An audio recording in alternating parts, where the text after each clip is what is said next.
سب سے اچھا امتحان دیا حضرت ابراہیم۔ تب اللہ نے کہا انی جاعلک للناس اماما، میں تمہیں لوگوں کا امام بنا رہا ہوں۔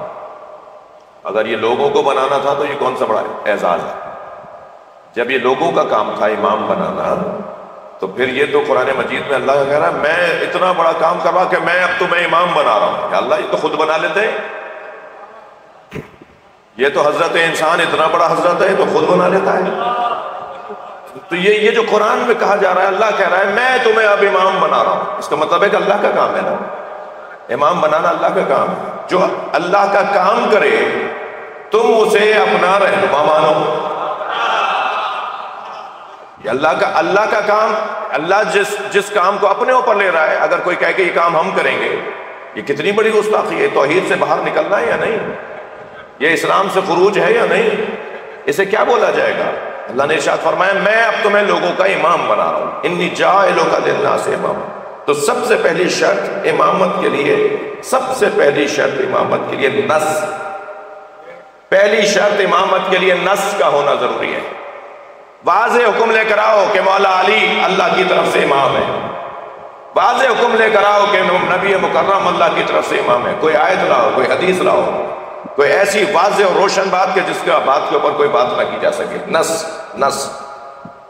دوسری شرط وَمِن ذُرِّيَّتِي، حضرت ابراہیم نے فوراً فرمایا میری اولاد میں امامت۔ دوسری شرط امامت ہوگی تو وہ آل میں ہوگی، اصحاب میں نہیں ہوگی۔ دوسری شرط آل۔ 1,24,000 نبیوں میں تم نے آخری نبی کے لیے تو کچھ فیصلے کر لیے، مگر 1,23,999 پیغمبروں میں کوئی ایک نبی کے بارے میں بتاؤ کہ ان کے اصحاب کو ان کا جانشین بنایا گیا ہو۔ میں طالب علم ہوں، ممبر پہ بیٹھ کے بات کر رہا ہوں۔ کسی نبی کے امت میں سے ان کا جانشین نہیں بنایا گیا، ہر نبی کی آل میں سے جانشین بنایا گیا، ہر نبی کی آل میں سے جانشین بنایا گیا ہے۔ مجھے مولانا ہاشمی میاں اہل سنت کے عالم کا بڑا اچھا جملہ یاد آ گیا۔ وہ فرمانے لگے کہ نبی نے کیوں فرمایا انی تارک فیکم الثقلین کتاب اللہ و عطرتی اہل بیتی، میں قرآن اور اہل بیت چھوڑ کے جا رہا ہوں۔ سرکار نے یہ کیوں نہیں فرمایا کہ میں قرآن اور اصحاب چھوڑ کے جا رہا ہوں؟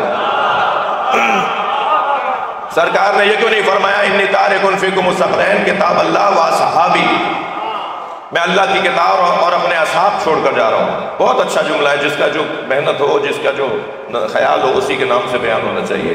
وہ فرمانے لگے اس لیے نبی نے نہیں فرمایا کہ میں کتاب کے ساتھ اصحاب کو چھوڑ کے جا رہا ہوں، کیونکہ اصحاب بالآخر ختم ہونے تھے، 100 سال بعد، 200 سال بعد، 300 سال بعد، اور قرآن قیامت تک رہنا تھا، اور قرآن کے ساتھ جو قیامت تک رہ سکتا ہے اسے آل محمد کیا۔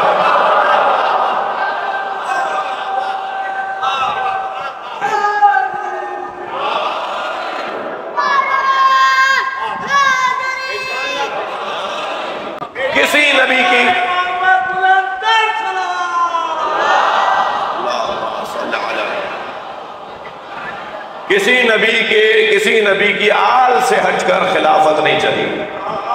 اس نبی کی خلافت اور اس نبی کی وصایت، اس نبی کی جانشینی اگر چلی ہے تو وہ آل سے چلی ہے۔ ممکن ہے کوئی کہے مولانا ابھی تسلی نہیں ہوئی آپ کی بات سے، تو میں قرآن کی ایک اور آیت پڑھ دیتا ہوں۔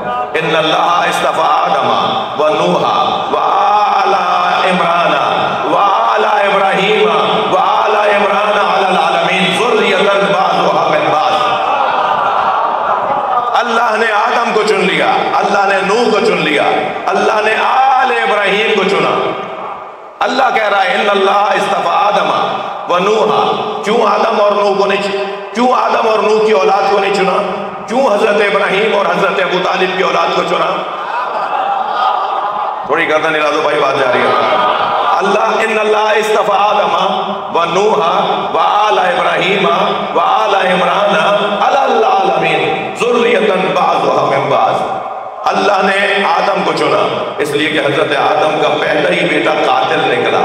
جو ظالم ہو وہ امام نہیں ہوتا، جو ظالم ہو وہ خلیفہ نہیں ہوتا، وہ جانشین نہیں ہوتا، چاہے اولاد میں ہی ہو۔ جب اولاد میں ظالم اللہ کو پسند نہیں ہے تو امت میں ظالم اللہ کو کیسے پسند ہے؟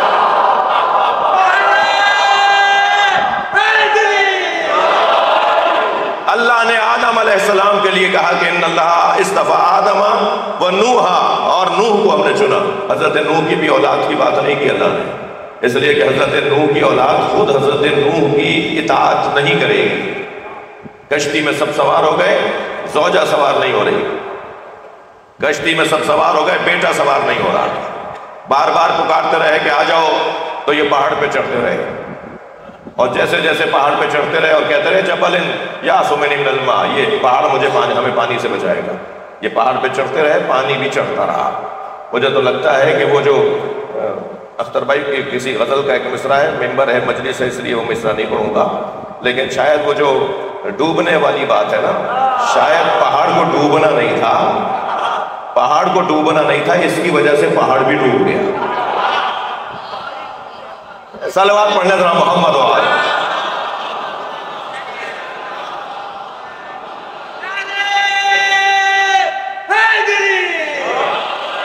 اب کیا ہوا، حضرت نوح کی اولاد کو اللہ نے نہیں چنا، لیکن آل ابراہیم 600 سے زیادہ نبی، 600 سے زیادہ نبی آئے ہیں حضرت ابراہیم کی آل میں۔